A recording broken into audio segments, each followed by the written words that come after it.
நெல்லையில் சகோதரர் இறந்த செய்தி கேட்டும் கண்ணீருடன் ரேஷன் கடையில் பொங்கல் பரிசு தொகுப்பு வழங்கி முடித்து பெண் ஊழியர் புறப்பட்டு சென்ற நிகழ்வு நெகிழ்ச்சியை ஏற்படுத்தியுள்ளது.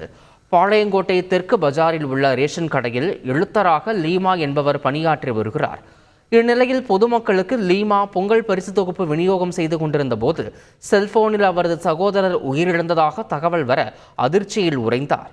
தொடர்ந்து கண்ணீரை துடைத்தபடி பொதுமக்களுக்கு பரிசு தொகுப்பை விநியோகம் செய்து முடித்த அவர் பின்னர் கணக்குகளை அதிகாரிகளிடம் ஒப்படைத்துவிட்டு அங்கிருந்து சென்றார்.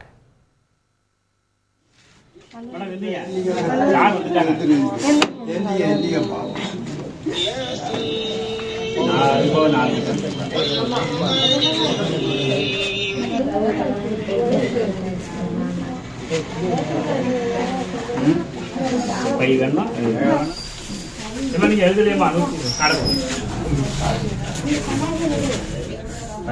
காசு மட்டும் இரவு தனியாக தானே இருக்கும். 16 காசு எடுக்குமே.